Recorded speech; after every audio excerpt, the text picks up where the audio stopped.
Hey guys, what's going on? Today we're going to be discussing something very interesting. We're going to be discussing Acnologia's true power and why the god dragons feared him at the beginning. Sit back, relax, and I hope you enjoy this video.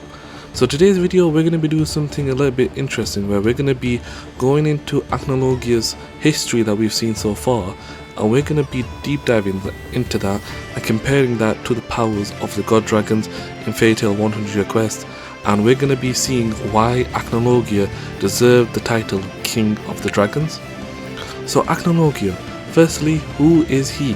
He is the Dark Dragon, the most powerful villain so far ever created, and he was one of the most powerful foes that Fairy Tail had to defeat in order for them to bring peace to the world.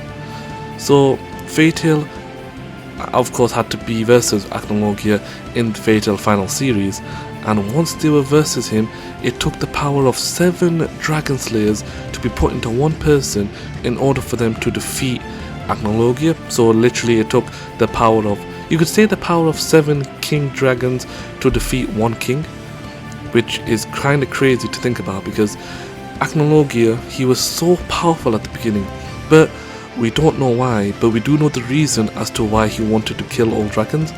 So Acnologia was originally part of a village where they were friends with dragons, they were neighbours, and there was no issues, there was peace at that time in his village.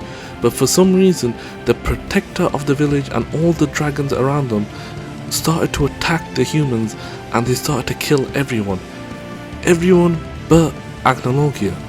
And the protector of the former village Acnologia lived in was named Acnologia. So he took on that title to really put into emphasis that he wants to protect the human race by killing all of the dragons, which sort of makes sense, but I'll be honest, Acnologia is just a really cool villain name, and I hope they make more cool villain names in the future. So Acnologia, that's his, I could say that is his like ice on the top of a whatever you call it, the icing on the cake sort of history of Acnologia. But going deep diving into that, so we know his sort of rage and we saw his sort of meaning as to why he wants to kill all the dragons, but we still don't know how he was able to obtain that immense power that comes with dragon slaying. I mean, I'll be honest, once we saw Irene and we saw her power when she was technically the first dragon slayer ever, and we saw that she was transformed into a dragon, and she was very powerful of course, but she still didn't even stand a chance versus Acnologia, because she was still scared of his abilities, and he, with one arm by the way, was still able to crush Irene. And if, let's say, if he had 2 arms in Fairy Tail 100 Year Quest, well, let's just say Fairy Tail would have ended very differently in Fairy Tail 100 Year Series, well, Fairy Tail Final Series, it would have ended very differently. But in this case, thanks to Igneal with his sacrifice, he was able to take one of the arms off Acnologia, giving him a really bad wound, but he was still a formidable foe because he still had that immense power behind him.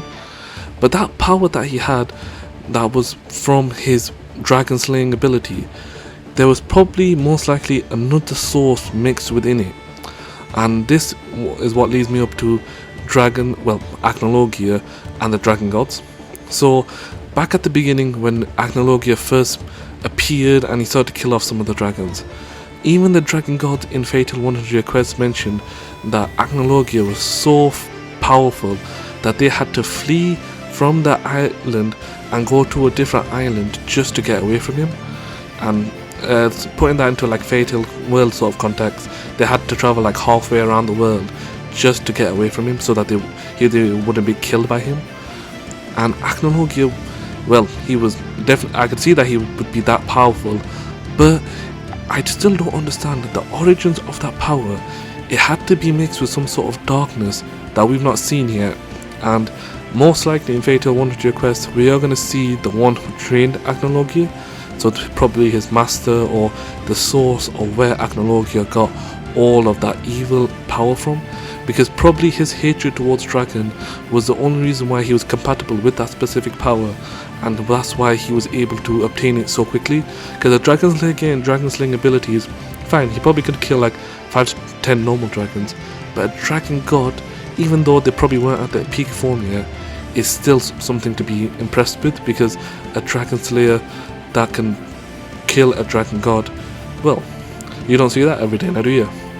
So Acnologia and his power specifically, so you could say Acnologia, if you wanted to put it in ratings, power ratings, Acnologia was at 100,000 as a dragon slayer, and once he transformed into a dragon, that would go up to 150,000.